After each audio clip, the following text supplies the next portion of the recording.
তারা তাদের পার্টি পরিচালিত হবে। এখন যে দল নিজেরা নির্বাচন করে না, সেই দল জাতীয় নির্বাচনে গিয়ে তারা যখন সরকার চালাবে তারা আর একটা ফেসিস তৈরি করবে। 16 বছর আন্দোলন করেছেন, খালেদা জিয়াকে বের করতে পারছেন? 16 বছর আন্দোলন করেছেন, তার রহমানকে দেশে আনতে পারছেন? বাবর সাহেবকে জেল থেকে বেরোতে পারছেন? আমি আজকে অত্যন্ত ক্ষোভের সাথে বলছি, বিএনপি ডিলে করলো কেন? বিএনপি কেন ডিলে করলো? ওয়াই? আমি জানতে চাই। আমি তো জনগণের একটা অংশ। অন্যান্য পার্টি, বেশিরভাগ পার্টি তাদের প্রস্তাবনাগুলো সাবমিট করেছে সময় মতো, বিএনপি জানে। এই সরকারটা একটা যখন অভ্যুত্থানের পরে যে সরকার বসছে, এই সরকারকে আমরা ম্যান্ডেট দিয়েছি কি? এখানে তো কোনো ইলেকশন হয়নি, এখানে কোনো কমিটি ছিল না যে ওনাকে ডক্টর ইউনূসকে আমরা আনছি। আমরা স্পিরিটের মধ্যে থেকে ডক্টর ইউনূসকে খুঁজে বের করেছি সবাই মিলে, এবং জাতির অভিভাবক হিসেবে তাকে আমরা দায়িত্ব দিয়েছি। যেদিন দায়িত্ব দিলাম 2 দিন পর থেকে শুরু করছে যে আপনি নির্বাচন। আমরা তো তাকে এনেছি বাংলাদেশে। আমি একটু শেষ করি, আমাকে কথাটা কথা বলতে। আপনি বলছেন যে বারবার নির্বাচনের কথা বলছেন, তো আমি বলছি নির্বাচনের রোড ম্যাপের কথা বলছি বিএনপি। আমি রোড ম্যাপের কথা পরে যাচ্ছি। আমি বিষয়টা যখন আমরা ব্যাখ্যা করছি, ব্যাখ্যাটা শুনে কিছু বলতে চাচ্ছি। এখন ওনাকে দায়িত্ব দেওয়া হয়েছে যে বাংলাদেশের যে কাঠামোগত বিষয়গুলো আছে, এই কাঠামোটা পরিবর্তন না করলে কয়েকদিন পরে আরেকজন ফেসিস তৈরি হবে। আমাদের মধ্যে ঐক্যমত্য হয়েছে যে আমরা সংস্কারটা কি চাচ্ছি, কাঠামোর পরিবর্তন চাচ্ছি। কাঠামোটার পরিবর্তন কি? প্রত্যেকটা রাজনৈতিক দল তার নিজেদের মধ্যে গণতন্ত্রের চর্চা করতে হবে। এখন আমি আপনাকে বলি, গত 17 বছরে বিএনপির কি কোনো নির্বাচন হয়েছে ইন্টারনালি? আপনি আবার ইয়েস ও নো বলেন, আপনি বলেন, জবাব দেন। আমি জবাব দেন।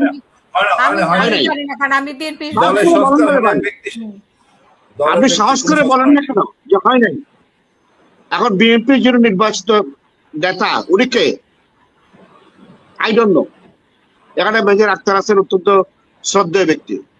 বিএনপির নির্বাচিত নেতাকে বিএনপির গঠনতন্ত্রে বলা হয়েছে যে কি প্রত্যেক স্তরের নির্বাচিত নেতার মাধ্যমে তারা তাদের পার্টি পরিচালিত হবে। এখন যে দল নিজেরা নির্বাচন করে না, সেই দল জাতীয় নির্বাচনে গিয়ে তারা যখন সরকার চালাবে তারা আর একটা ফেসিস তৈরি করবে। আমরা সেটা চাই না। আমি সরি, আমি এটা বিএনপি সমালোচনা করছি না, আমি ফর এক্সাম্পল বলছি।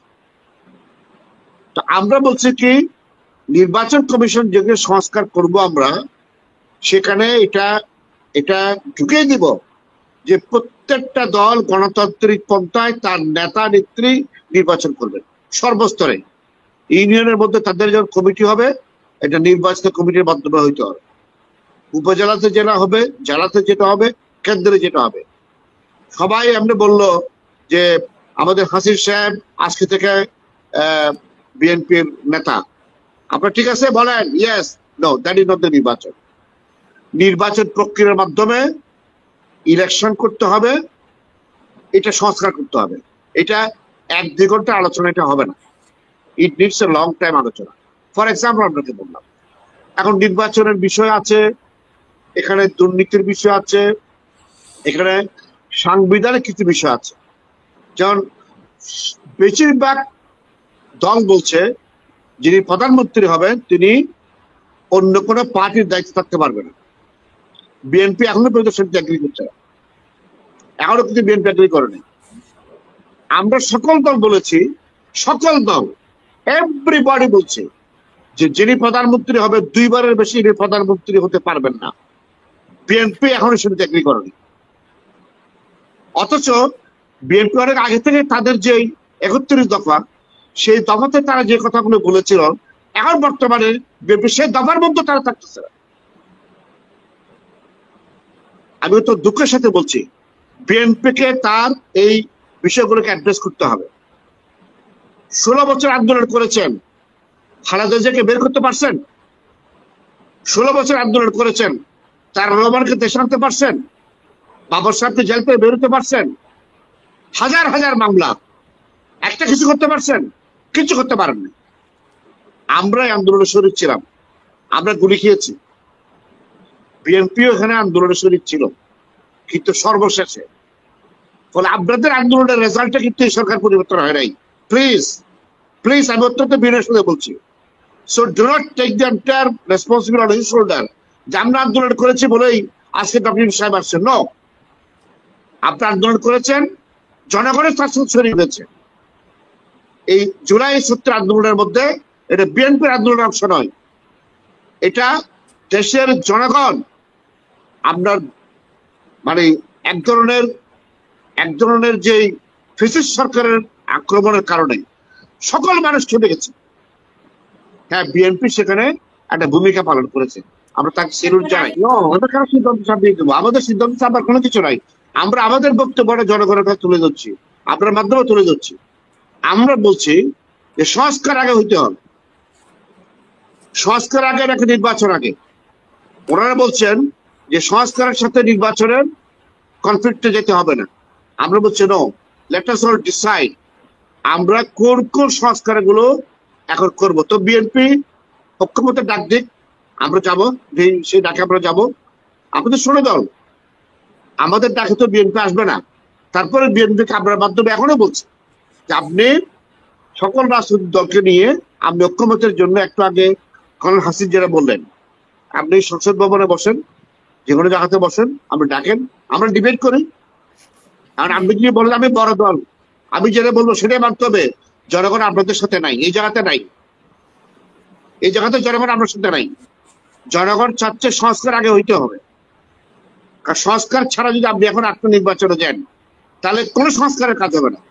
আগে স্পেসিফিক্যালি সংস্কারগুলো করতে হবে এবং ডক্টর ডিসক্রেট সংস্কারগুলো করার জন্য সুযোগ দেন। আপনি তো টানাটানি করেন, দীর্ঘায়িত হবে। আমরা বারবার বলছি দীর্ঘায়িত হবে। আপনি প্রায়োরিটি সেট করেন, নট দ্য নির্বাচন। প্রায়োরিটি হচ্ছে কি সংস্কার।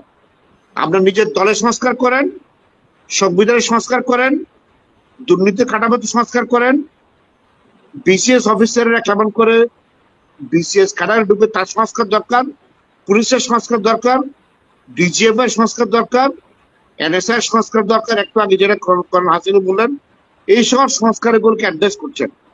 আমি অত্যন্ত বিনয়ের সাথে বলছি, আমাদের পার্টির এই ডেলিগেশন যে সংস্কারের সাথে কাজ করছে, আমি সেই ডেলিগেশনের মেম্বার, যার কারণে ঐক্যমত্যের যেই কমিটি গঠন করা হয়েছে, আপনি একটাকে প্রশ্ন করলেন তারা কি করে, আমরা কেন বুঝাই যে কি করে।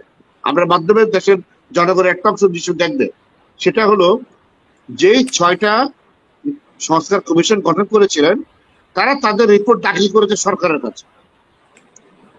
ডক্টর ইউনূস তার ক্যাবিনেটে আলোচনা করে এটার ইমপ্লিমেন্টেশনের জন্য তিনি একটা ঐক্যমত্য কমিশন করেছেন, তার নেতৃত্বে উনি এটা চেয়ারম্যান।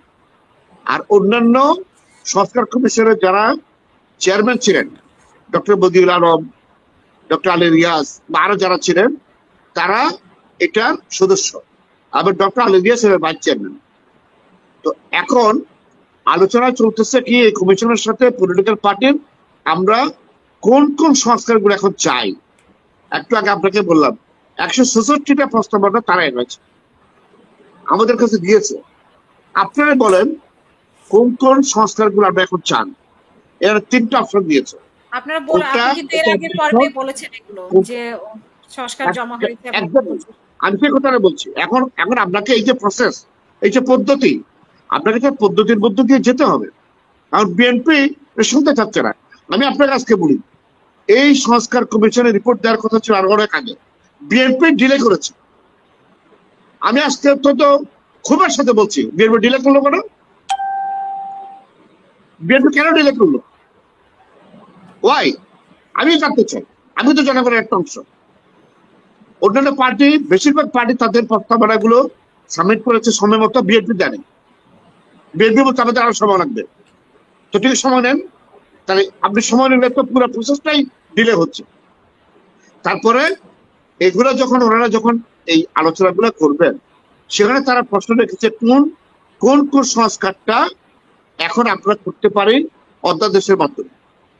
কোন কোন সংস্কারটা পার্লামেন্টের জন্য ওয়েট করতে হবে, কোন কোন সংস্কারটা প্রশাসনিক আদেশে করা যাবে, ইত্যাদি ইত্যাদি ইত্যাদি। দিদার আলম ভাই, আপনি আগের পর্বে আমরা বসে এটা করতে পারছি না কেন? যদি আমরা করতে পারি তো নির্বাচনের, শুনুন, নির্বাচনের রোডম্যাপ কিয়ামত পর্যন্ত ডক্টর দিবেন না। আমি আপনাকে আজকে বলে দিলাম, যতক্ষণ না আপনাদের সংস্কারের কাজগুলো না হবে নির্বাচনের রোডম্যাপ আপনি পাবেন না। আমি আপনাদের গ্যারান্টি দিয়ে বললাম, let us go for the, মানে ডিম আগে রাখি ভাই মুরগি আগে। এই প্রশ্ন যদি আপনি যান সমাধান কোনোদিন পাবেন না। দেশের জনগণ চাই সংস্কারটা হোক, সে দেশ জনগণের মধ্যে আমরা একজন। আপনি যে কোনো লোকের সাথে কথা বলেন, আপনি আমাদের সাথে নয়, আপনি ব্যক্তিগতভাবে আমরা আত্মীয় স্বজন বন্ধু বান্ধবের সাথে কথা বলেন, সবাই বলবে সংস্কার আগে চাই, রোডম্যাপ না। বিএনপির কাছে প্রথম বলছে কি নির্বাচন রোডম্যাপ। সরি, আমরা নির্বাচন রোডম্যাপ এখন চাই না, আমরা আগে সংস্কারটা চাই হোক। সংস্কারের মূল কাজগুলো হলে অটোমেটিক্যালি উনি রোডম্যাপ দিতে বাধ্য হবেন। সুতরাং ডক্টর ইউনূসকে প্রেসার দেওয়ার দরকার নেই। আমি অত্যন্ত বিনয়ের সাথে বলছি আপনাকে, let us do this job first. অসংখ্য ধন্যবাদ।